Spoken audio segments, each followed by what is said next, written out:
Hey guys, welcome back to the channel. This is part 5 of What If Naruto Was a Hollow. I have created a playlist for this What If, where you can find all the parts, link is in the description. Before we start, please subscribe and smash the like button harder, and share this video with your friends as well. It really means a lot. So let's dig into the What If. In Mundo, quick actions were key to a hollow's self-preservation.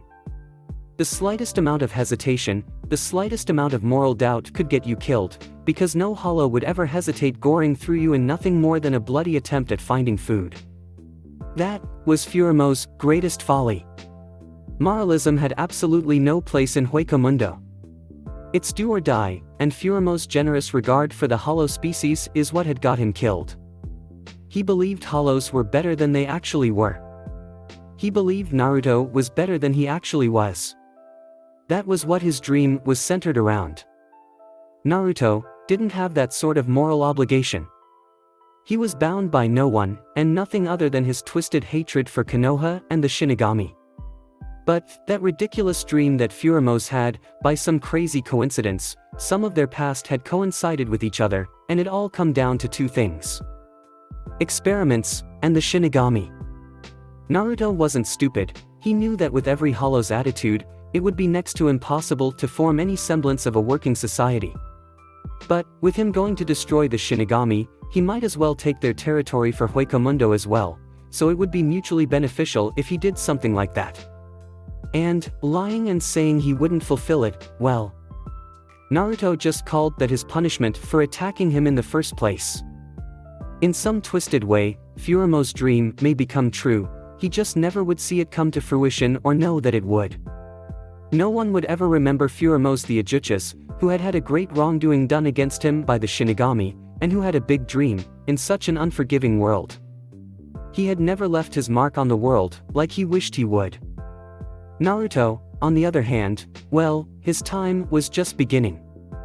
The small Ajuchas that was currently trudging through the sand away from his dead former friend, trying to avoid an entire kingdom that was after him. His bad mood from the confrontation with Furumo's had subsided, yet he knew he couldn't smile yet. Las Noches was a gargantuan palace, and it would still be a long way before he could reach the front gate of the Great Palace. The infrastructure wasn't difficult to navigate though. The Las Noches army, and many other high-level hollows that had fallen into Baragon's favor resided in large, asymmetrical buildings dotted throughout the landscape. As long as he avoided those, there were only a few outposts and some other settlements within Las Noches. The Mundo moon loomed above his head, and he thought about how much he missed it during his 3 years in prison. It instilled a peculiar restless reaction in him, but more importantly, it could be used as a guide. The moon always faced north of the palace, and going by that it would mean that the front gate was in the directly opposite direction of the moon. The hollow actually started to get a little bored, as when he walked through the sand, he ran into no outposts or guards that would have tried to capture him. Rather, he just walked along for hours on end at the same speed, looking at the strange architecture within the palace. Naruto for one wasn't a fan of monotony, and one could blatantly knew how he felt about it when he slashed through a pile of rubble in frustration. He could see the front part of Las Noches in front of him, but previous experience with Las Noches and the tiny-looking objects in the distance told him that his sense of distance was being thrown off again, and it would take him hours to actually get there. He looked at the small objects, and if he had to take a guess, there were likely a few settlements of Las Noches hollows living there. The objects became larger as Naruto bounded throughout the palace, and before long Naruto could see that they were in fact settlements. Towns for the non-combat hollows in Las Noches. Well, as non-combat as you can get in this place. Naruto mused. He had a sneaking suspicion that every hollow that existed in this place was forced to fight for the palace. They lived in Mundo after all, and this was no place for pacifism. Baragon had to get to the top somehow. Naruto grinned viciously, and wondered how much chaos was in the kingdom on a daily basis. What a rotten king, he said out loud. He chuckled to himself, before his stance went rigid. The smile was wiped off his face as he thought he saw a shadow out of the corner of his eye. It was to his right, in a small tower that jutted out of the sand about 40 feet away. He subtly looked at the tower, before a slight smirk appeared on his face. The shadow appeared again, apparently believing it was being sneaky enough to remain hidden from his view. Not stealthy enough, he thought, as he opened his mouth slightly to form a zero. It was better to take him out now, before it attacked him. "Greg," came a voice from the tower as Naruto released the zero from his mouth. The orange light completely engulfed the small structure, and when it was visible again, most of the limestone was completely unharmed, but as Naruto looked into the tower, he saw a heavily charred figure leaned up against the wall of the second floor. It twitched for a moment, before it went completely still, a brutalized black figure against the untarnished stone. Naruto ignored the body, opting not to take a dietary break, and just continued trudging through the white sand, evil eyes scanning for an enemy onslaught. A guard, and an outpost. They don't look much different than any other building in the landscape. They have almost the same architecture, only the outpost was a lot more narrow. If I'm not careful here, I could receive a zero in the head before I could even react. The town was beginning to sneak up on him as he walked up a small hill. The limestone buildings were becoming slightly more pronounced than just little dots upon the epic landscape. But as he got closer to the town, Naruto realized that there would likely be more guards in a congregated area. The settlement was just at the bottom of this hill, and Naruto could hear the various sounds that permeated the area. There was muffled shouting, a strange whirring noise, and a big bang. Naruto grinned. The grisly sounds of battle and death always brought a smile to his face. He felt a strong headwind come from the north, and it made his spikes stand on end. He shook himself warm, and was just about to walk by the settlement when a good-sized piece of parchment smacked him right in the face. The fierce hollow grunted in annoyance, his claws darting up to his face to grasp the piece of paper from his mask. "Huh?" he asked out loud while studying the dirty piece of parchment. What was drawn in black ink on the top half of the paper looked something like a crude caricature of him, complete with an elongated mask, larger claws, and a goofy, out-of-place look on the drawing's face. The bottom half of the paper said, "Wanted for crimes against the almighty God King Baragon Lizenbarn-sama. Either alert nearby guards or engage if found." There was something about a reward there as well, along with a required prayer to Baragon. Naruto hissed at the poster. How did Baragon manage to get this out so fast? He screamed in frustration as he ripped up the paper, before shoving it into his mouth, making muffled noises as he ate. There came another bang from the settlements, and as Naruto looked down towards it, he locked eyes with a small hollow that was standing near a crude hut on the outskirts of the village. The Ajuchas glared forcefully at the hollow as its eyes widened profusely. It shook in its step, and began sweating profusely as it slowly backed away from Naruto. "It's the mask remover! It's the mask remover!" it shrieked as it hurried back into the main part of the village. Naruto groaned in frustration, and just as he was backing away from the now hostile village, he heard hundreds of fierce roars come from within its interior. But, as he backed away from the settlement, he saw several humanoid shadows come in front of his. Naruto stood on his hind legs, and pivoted 180 degrees. In a fluid motion, he slit the throat of the ambushing hollow, a soldier from the look of the insignia on its torso. He hopped in the air, and sharply kicked the dying hollow onto one of its fellows. He pounced on that one as well, planting his feet on the disoriented guard's shoulders. The guard attempted to slice him to bits, but he stumbled because of his off-center gravity. The guard made a choking noise as Naruto placed his paws on the soldier's neck, then turned into a scream when Naruto tore the poor hollow's head clean off. The muscle and sinew was no match for Naruto's strength, and it tore off easily, gushing a mountain of blood and tissue when it did.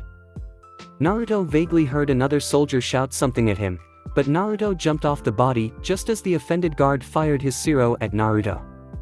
The only thing it ended up hitting was the corpse of the hollow Naruto had just killed.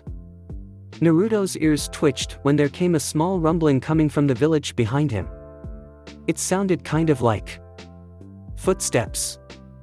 And maybe some galloping. And there were hundreds of them. Oh sure. Naruto thought. That hollow has already rounded up a posse. Naruto turned to run away, after he saw the group coming after him. Hundreds of hollows, normal ones, Ajuchas, and even a few Gillian were slowly making their way outside of the settlement. Humph, he grunted. One of the guards, a restless young Ajuchas with an animal skull for a mask, had managed to get in front of him and land a fierce hit in his stomach with the spikes that he had for hands. He had purposely gone for a non-fatal spot, so that the encounter would not kill him, but only cripple him instead. With his wounded stomach, the fox hollow almost crumpled to the ground on one leg, but used his other to support himself and keep upright. He stood up for a second, preparing to fight again, when he was hit from behind by some blunt force. One of the hollows in the posse had used a projectile attack to hit him squarely in the mask. Naruto saw bright colors, as well as a very large outpost about 100 feet behind the score of guards. How could have he been so stupid to miss it? He didn't have time to dwell on it for long, as a few of the Ajucha's guards began to gang up on him, punching and kicking until there was a barely conscious Naruto lying in the middle of a small crater. The Ajucha's guards stopped suddenly, laughing and jeering down at their prize.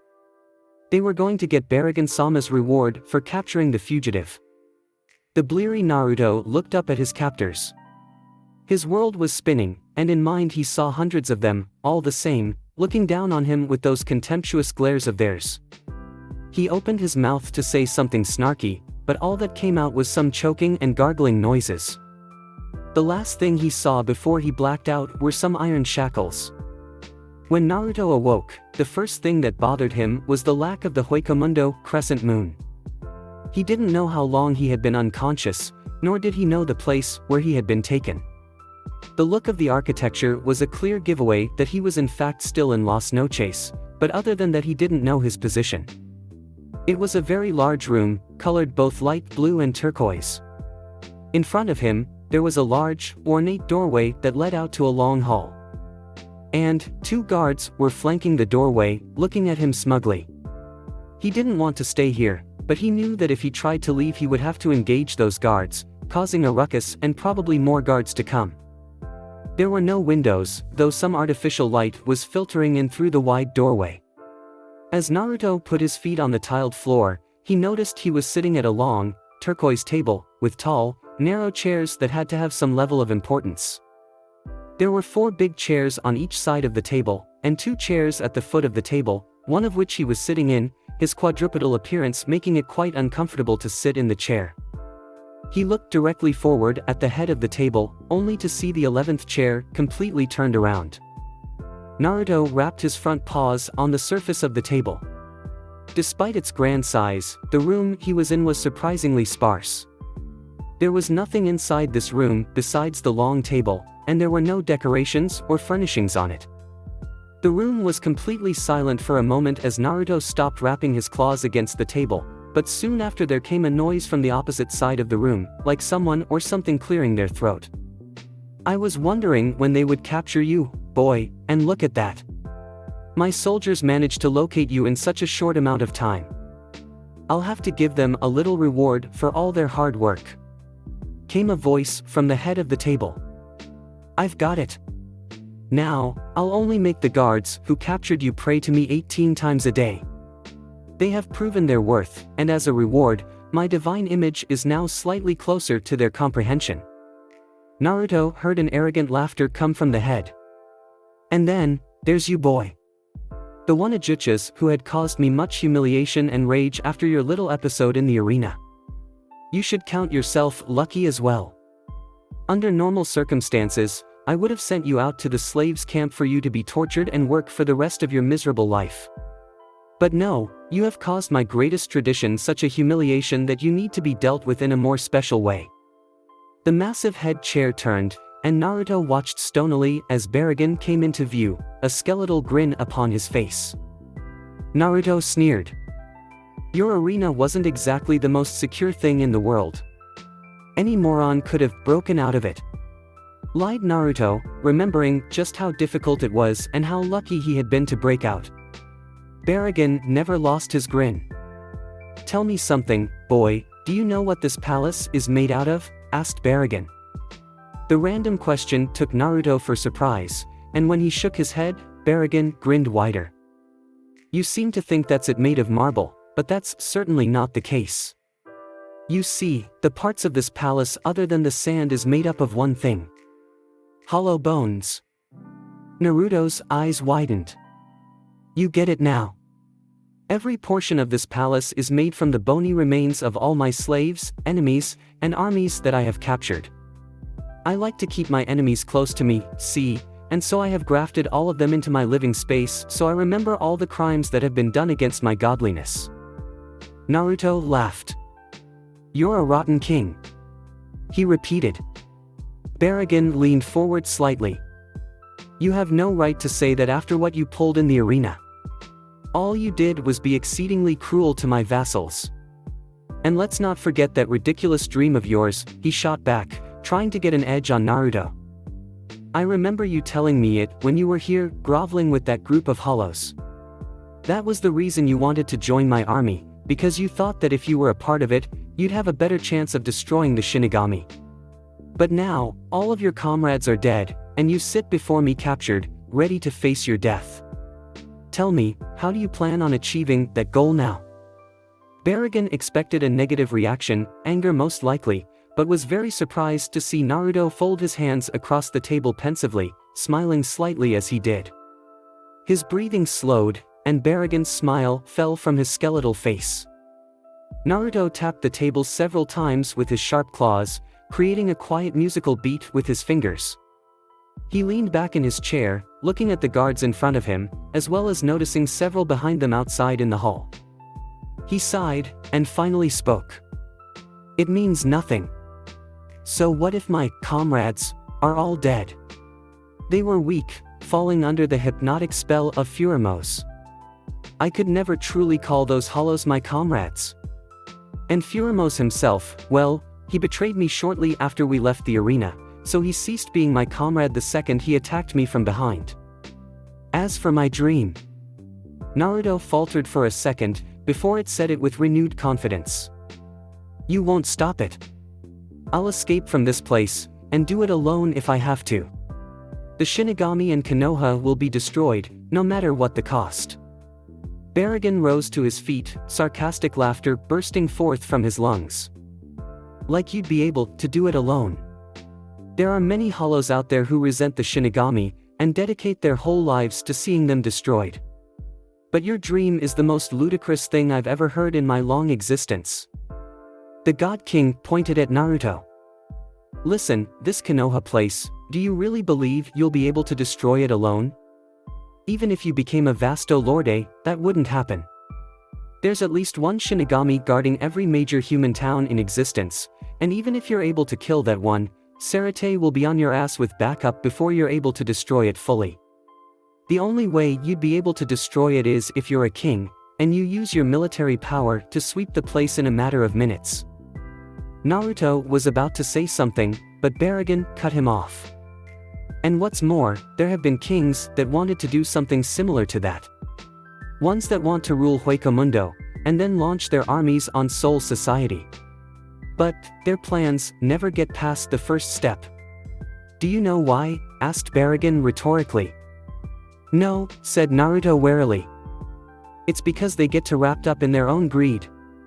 They become obsessed with taking more and more territory here in Huecomundo, that the fools never even launch their planned invasion of Soul Society before they get taken down. So what? I won't be like them, roared Naruto. Baragon shook his head.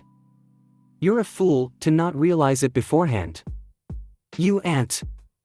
I'll show you what happens to dreamers within Huecomundo.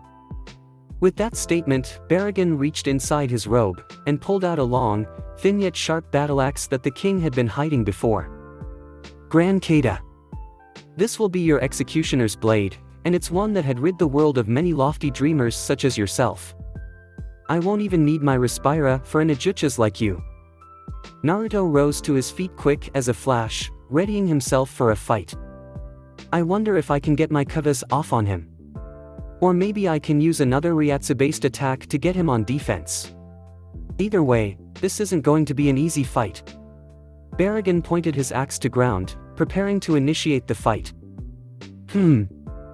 Baragon grunted as he used Sonido. He's fast, he thought as he looked over to his left and saw Baragon flash into existence. Baragon reared back severely, thrusting his axe out to the side in preparation for an attack. Can't block, Naruto thought desperately. The king delivered with the axe, barreling it through Naruto's midsection and giving the young hollow a nasty slash. Naruto gurgled up blood and attempted to retaliate, but Baragon wouldn't give him the chance. Using his pointed boot, Baragon sharply kicked Naruto back into the left side of the wall, leaving an enormous crater with Naruto hunched over in the middle of it. Little pieces of wall crumbled over Naruto's head, adding more injuries to his already injured body. He heard the rough pitter-patter of Baragon's boot, and through blurry vision, vaguely saw the king approaching him. He hoisted himself to his feet, though he was struggling and was barely able to move from that point on. Look at that.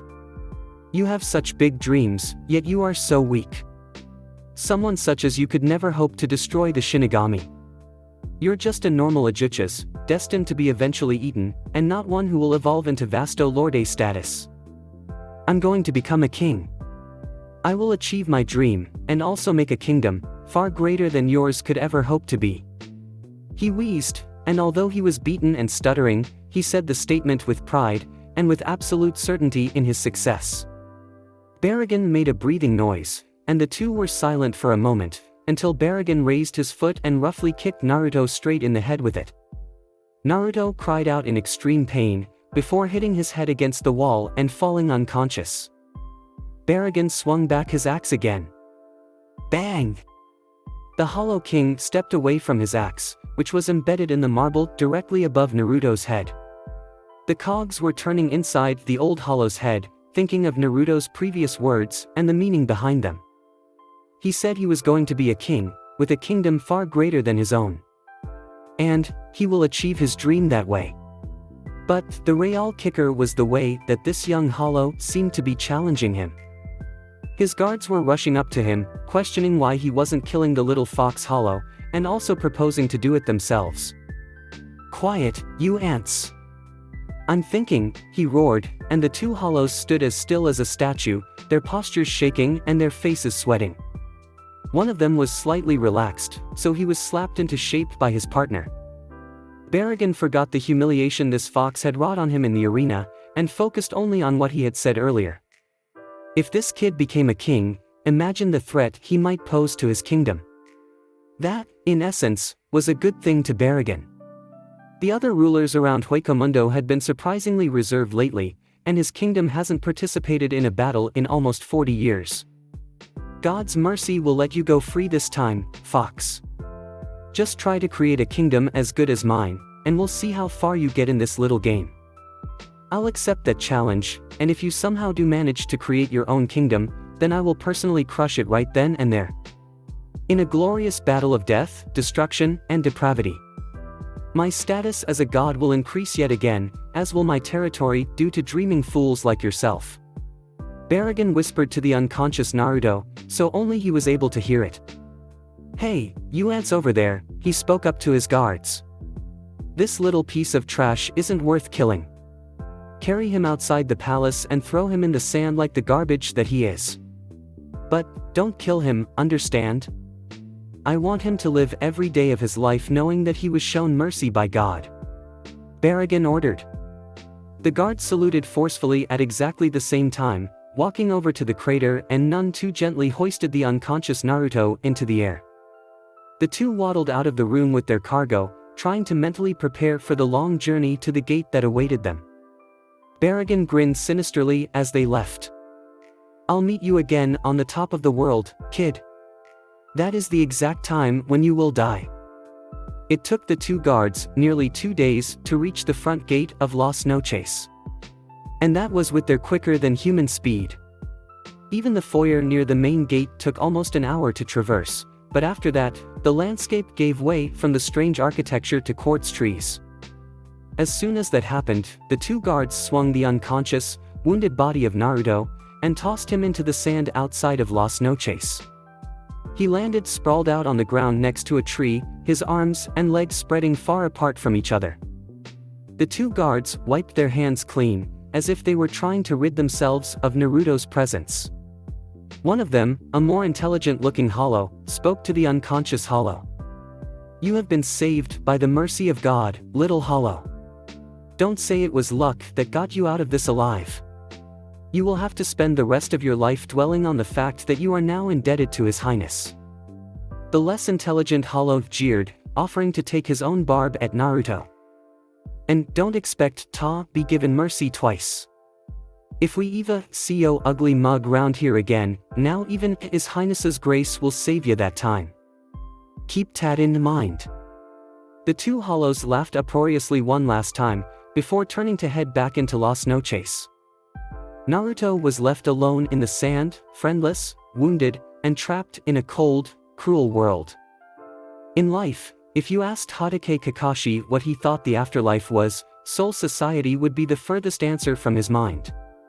The silver-haired man never really thought about what the afterlife was before, but as soon as he was on the ground dying, he was forced to think about what would happen after he passed on. He was not expecting a young man in a black robe, barely 17 years old, to appear before his spirit and use a sword to send him to the afterlife. What was his name again? Masaru? Whatever the case, that Shinigami kid had sent him to Soul Society, which turned out to be nothing like the paradise written down in all the religious texts. The man had spent little time in Rakangai though, as he quickly figured out that he become hungry, a trait that should not exist within the Soul Society. A local Shinigami visiting his home district explained to him that hunger was a sign of a strong Ryatsu, and that those who possessed it had the potential to become a Shinigami. The Sarate opened up a whole new world for the former ninja. The brief crash course given to him by Masaru was nowhere near enough to give him a broad understanding of the world, but as he applied to enroll in the Shinigami Academy, that all changed.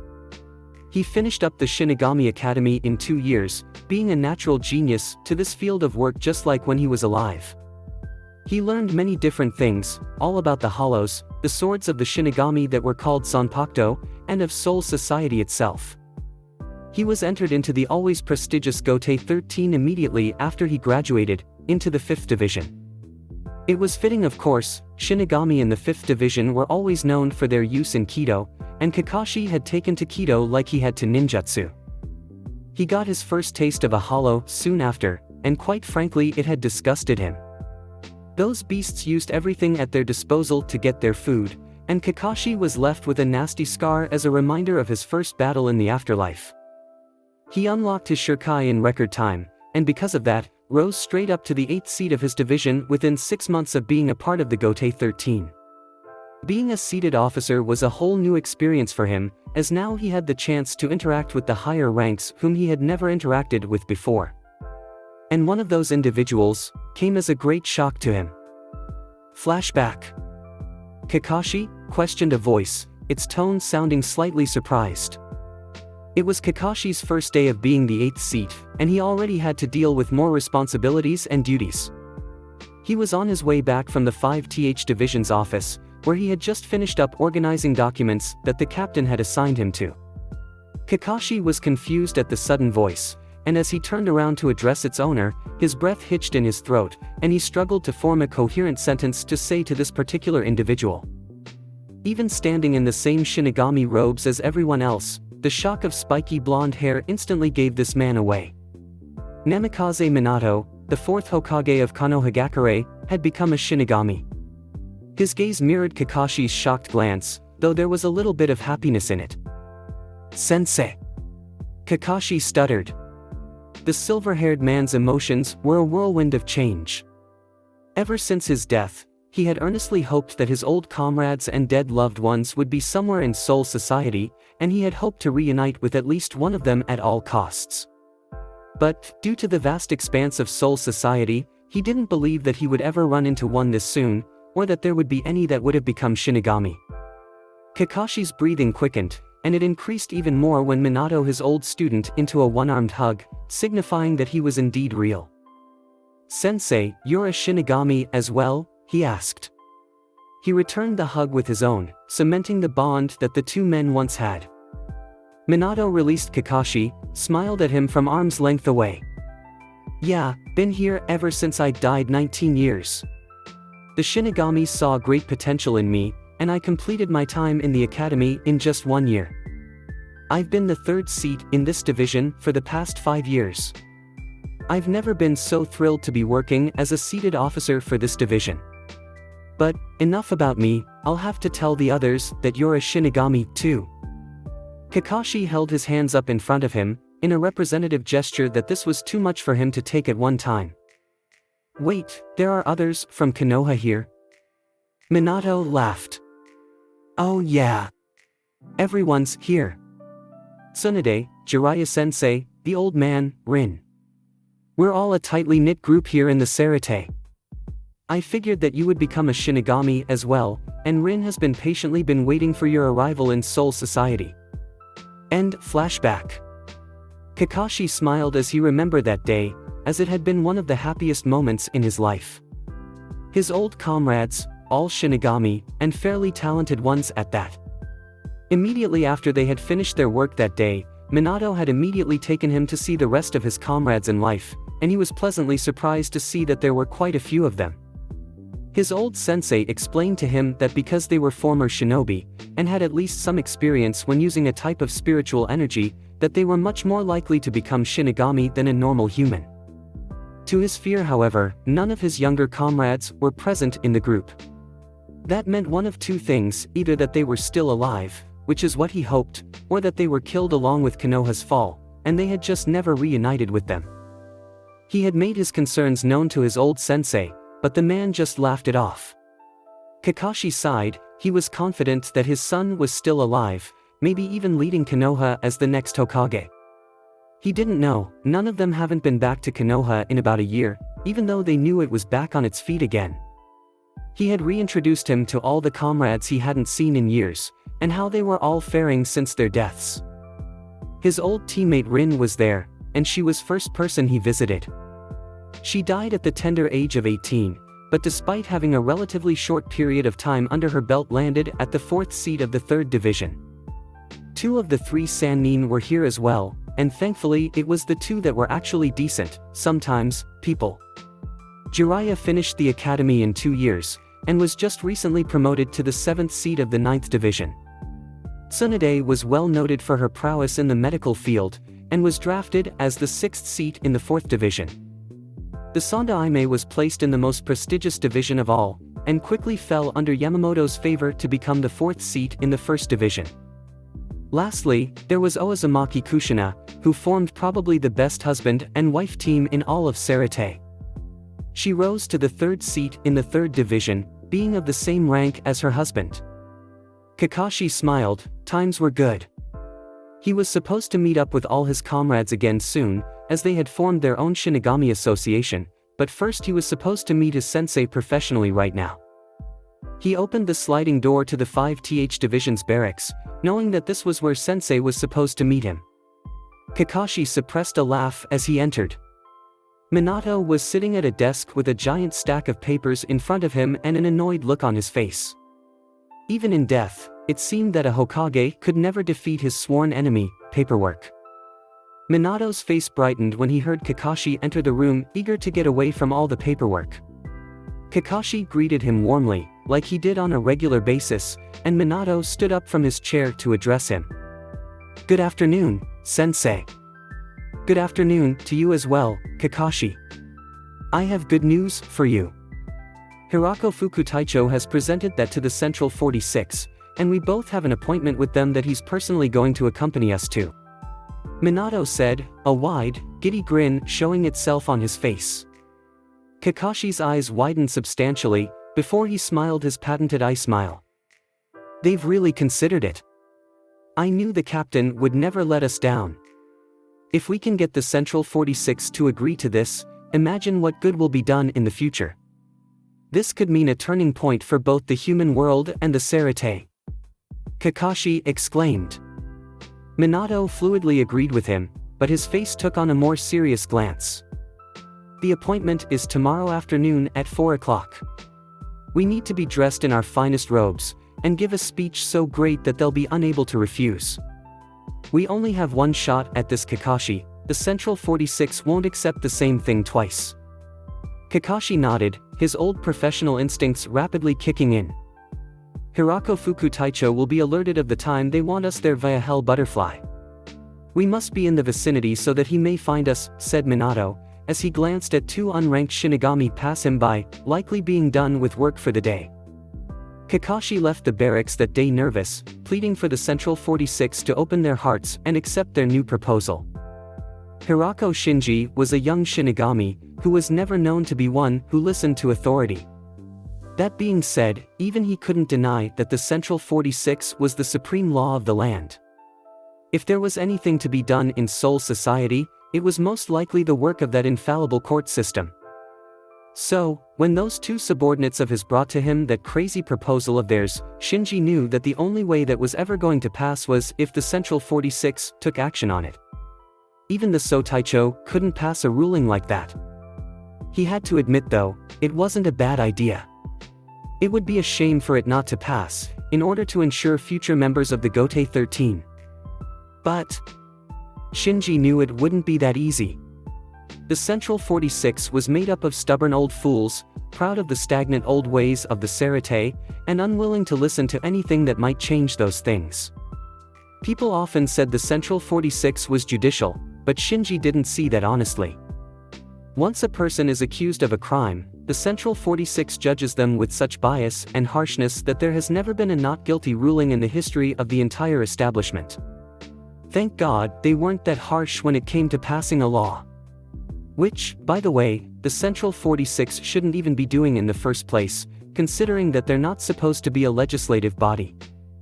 But, if that's the way it had to be, then so be it. 2 o'clock, the Hell Butterfly signaling their summons should have been here by now.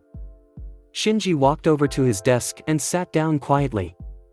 He wished he could be listening to some of that fancy new music that was popular in the real world right now. What's the name of that new music again?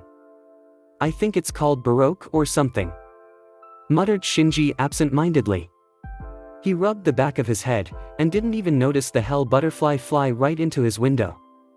He whooped and fell out of his chair violently, when he opened his eyes and saw the pitch-black butterfly inches away from his face. The vice captain groaned forcefully, as he struggled to his feet to catch the flying insect. Blah, blah, blah, thought Shinji, as the Hell Butterfly broadcasting their appointment, and how they should be honored to be in the Central 46's presence. He didn't have to go far to find Minato and Kakashi, as they already anticipated this, and were already waiting for the news in the next room over, waiting to meet the supreme law of the land. The underground compound of the Central 46 highly emphasized the near-paranoid approach the system had for restriction. The top portion of the building was above ground, surrounded by a large moat with only one key entrance into the compound. But the surfaced portion held next to nothing than the foyer. The judges and wise men even live underground, going to work every day at their assembly hall. It's unknown when the last time they saw the light of day was. Shinji had picked up the two former shinobi, guiding them through the gates of the restricted area into the main living quarters of the judges. Even he was nervous, as it was usually the captains who interacted with the Central 46, and here he was, a vice captain, taking over all the work. Shinji led the charge into the assembly, vice captain's badge gleaming proudly across his right arm to be displayed to anyone who crossed his path. He wasn't the only one who dressed for the occasion. Both Minato and Kakashi had dressed in their finest uniforms, and had managed to do something about their unruly hair. Kakashi also lost the face mask, and it was the first time Shinji had ever seen his face. The light dimmed as the three made their way underground, and when they finally entered the main assembly hall, they saw the 46 silhouettes vastly veiled by darkness. It was as if they were unknown deities sent to Earth to judge, and could never reveal their faces to anyone as it would be too much for mortals to handle. Sit! Boomed a voice from the highest portion of the hall, a vast echo making it seem much more intimidating than it actually was. The three Shinigami obeyed respectfully, bowing to their superiors as they took a seat at the benches on the lowest level of the floor.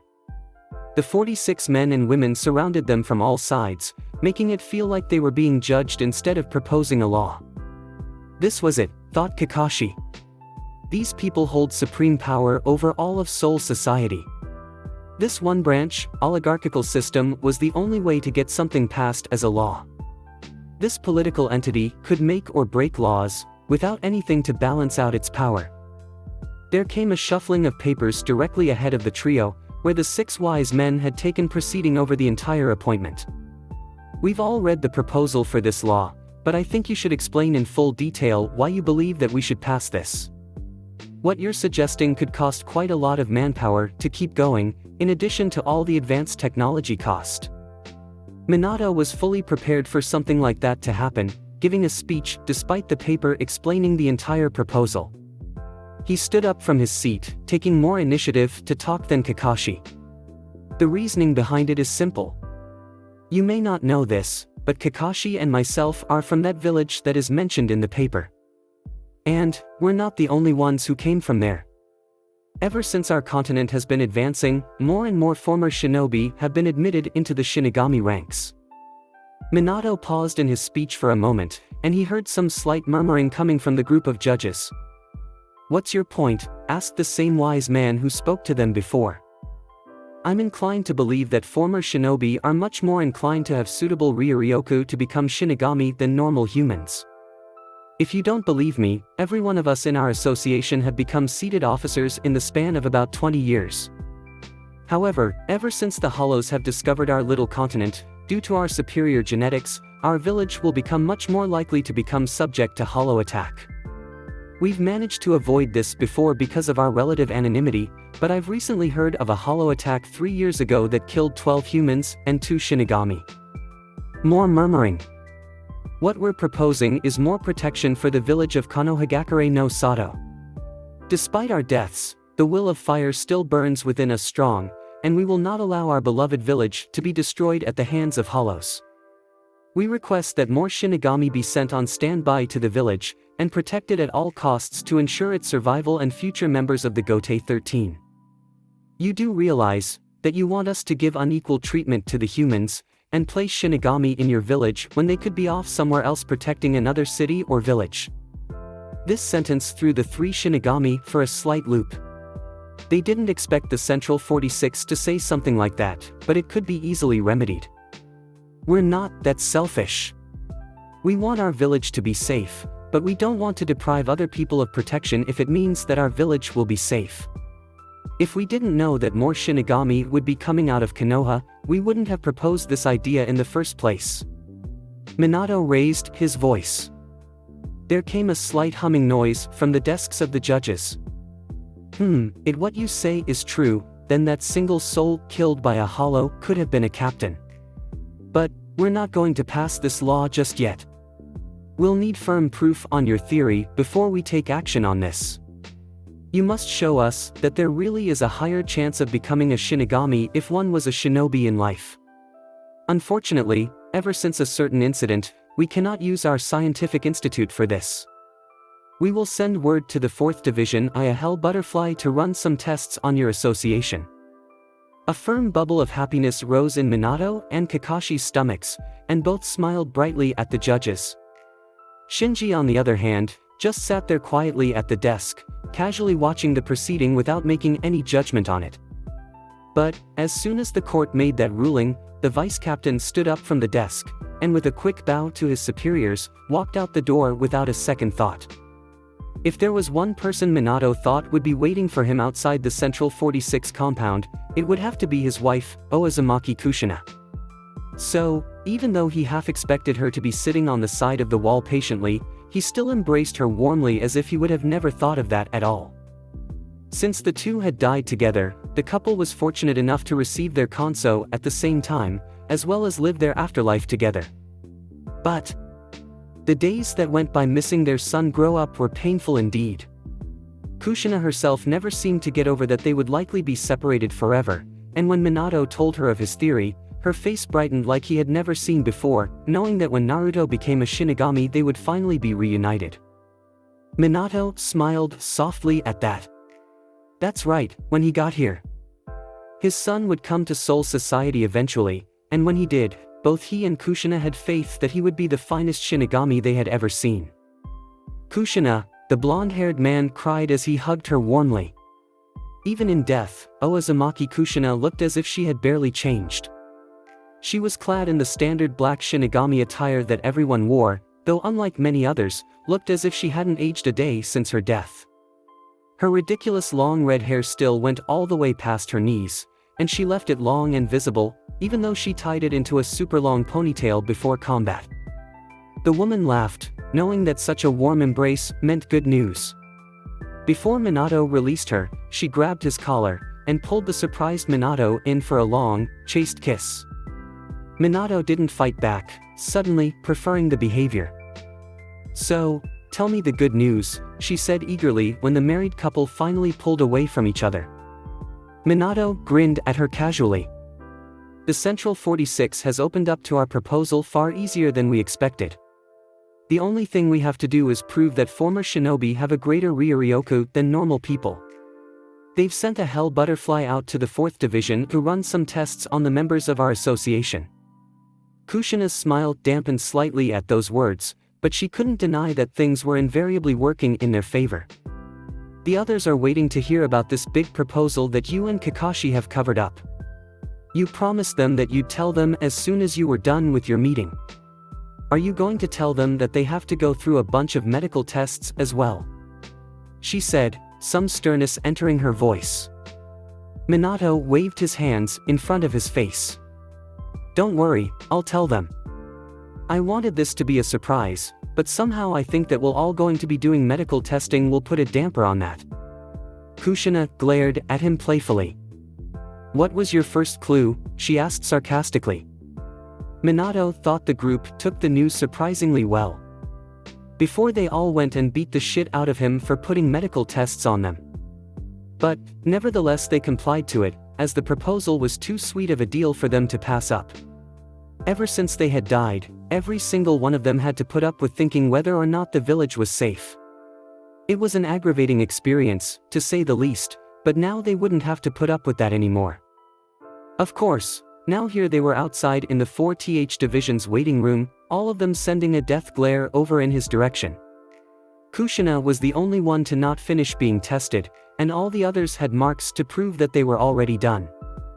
Minato laughed nervously, which in turn caused the atmosphere to become even more tense. The man got up out of his chair, before walking away from the tense atmosphere to go watch the 4th Division Shinigami finish up their work.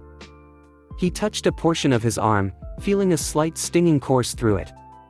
That was where the doctors had taken a Ryatsu sample for testing, but it wasn't so simple to figure out whether they were genetically superior. He heard a slight whirring of an operation taking place, and Minato hoped it wasn't coming from his beloved wife's room. But, to his relief, the doctor was finishing up in her room. The medical specialist had just inserted an otoscope into his wife's right ear just as he had entered the room. "Looks all clear," muttered the doctor as he looked down Kushina's ear canal. Minato didn't know whether he was talking about the proposal or his wife's ear canal. But, whatever the case, the doctor always finished off with a small checkup, meaning that Kushina was almost good to go. The medical Shinigami took off his gloves once he finished with a few more things, and then turned to address Minato. "You're the one who proposed that plan, aren't you, third seat Namikaze?" he asked rhetorically. "Well, right now it looks like you people do have a disposition to become Shinigami, but we'll have to run a few tests on your Ryuryoku and blood to prove it. We'll send the results to the Central 46 in about a week's time, so you should hear from them soon," the doctor explained. Both Minato and Kushina smiled brightly. "Thank you. Thank you so much," thanked Minato heartily. The doctor laughed slightly at their attitudes. No, thank you. For ensuring future members of the Gotei 13. Your association deserves the high praise it gets from the higher-ups, third seat Namikaze. You have some fine Shinigami in there, that's for sure." Both Minato and Kushina left the doctor's office that day feeling brisker and happier than they had in years. 6 days later, the wise men of the Central 46 observed the results of the testing as soon as they were sent by the 4th Division. In front of them were 2 sets of papers. One was the original rough draft proposal of the law that was sent in by those at the 5th Division. The second was the final drafted law that the Central 46 spent crafting. The only necessary now was its seal of approval. Minato and Kakashi were called back to their headquarters to watch them give their final decision on the matter. The leading wise man looked over the results down to every last detail, studying the normal Shinigami's Ryuryoku sample versus the Konoha Shinigami's Ryuryoku sample. The 4th Division's report lasted around 5 pages, and they were all being passed around the table of the 6 wise men. The other 5 wise men looked at their head, who was cautiously scanning the last page with a thoughtful expression on his face. The tension in the air was stifling to the former Konoha ninja down below, and their stomachs contracted as the 6 wise men began whispering to each other in a group. The proposal, of course, had a hefty price. Minato realized that as he wrote it. They didn't want to sound too important, but both he and Kakashi requested that a captain be sent to Soul Society in case of an incredibly strong hollow. After a moment of silence, where even the 40 judges had turned to stare at them, the group finally broke away from each other, the head wise man clearing his throat and grabbing one of the 2 stamps that sealed the fate of a law. By the power vested in me by all of the Sarate, and by the power vested in me by all of the 40 judges and 6 wise men that sit here today, the supreme authority of Soul Society, the Central 46, hereby declares this law approved. To cement his point, the head wise man brought down the stamp on the document, stamping an enormous, red kanji 4, approved, all over the face of the paper. Minato felt a blossom of happiness emerge inside his stomach, before he laughed disbelievingly. He sat up from his chair and went over to clap Kakashi across the back, who seemed to be in as big a daze as he was. The 46 members of the court watched them celebrate with stoic faces, deciding not to impede on their moment of happiness. The village of Konohagakure was now fully underneath the protection of the Gotei 13. It took a little while for Naruto to finally rise from unconsciousness back into the real world. Somehow, he hadn't gotten attacked by a passing hollow on the lookout for a meal, and he supposed that itself was a godsend. The wounded hollow rose to his feet, feeling slightly delirious and bloated. If said hollow did in fact come by here, then he'd be in no shape to fight them off unless they were of a weak kind of hollow. Still, Naruto wondered just how he survived his encounter with Baragon. He didn't know much about the old king, but he knew enough about him to realize that Baragon wasn't one to take mercy on anyone. Naruto dizzily looked back at the great palace one last time. There was no way he was going back in there now, at least before he gained the power necessary to challenge Baragon. Thinking back, his original goal for coming to Las Noches was that he wanted to gain the capability necessary to take on the Shinigami. But now he realized he was being nothing but a naive fool. His little excursion had cost him 3 years of his life, which he could have easily spent destroying Konoha. And, thinking about it now, he had really lost sight of his dream over the past few years. Maybe it was on account of being a hollow, and needing to fulfill his natural needs. Naruto didn't know, but he realized now he didn't need an army to take down Konoha. There were likely Shinigami stationed there, but he likely take them now that he was in Ajuchas. Before that, they had seemed so strong that he had thought he would need help defeating, but he realized that wasn't true. He had just been a fledgling hollow then, and he had gained so much strength since then. He would go back to Konoha soon, he would defeat whatever Shinigami was stationed there, and destroy Konoha now when he couldn't before. He would no longer have to escape to here through a Garganta. But first, he needed to recuperate from his wounds, and find a suitable shelter to hide from Huecomundo's many predators. He cursed himself right now for not having an advanced hollow's regeneration, but he figured he would develop that later on. The Shinigami could wait. Baragon could wait. His own kingdom could wait. Now was the time to focus on Konoha, his original goal. Naruto limped off into the darkness of Huecomundo, thoroughly set on succeeding.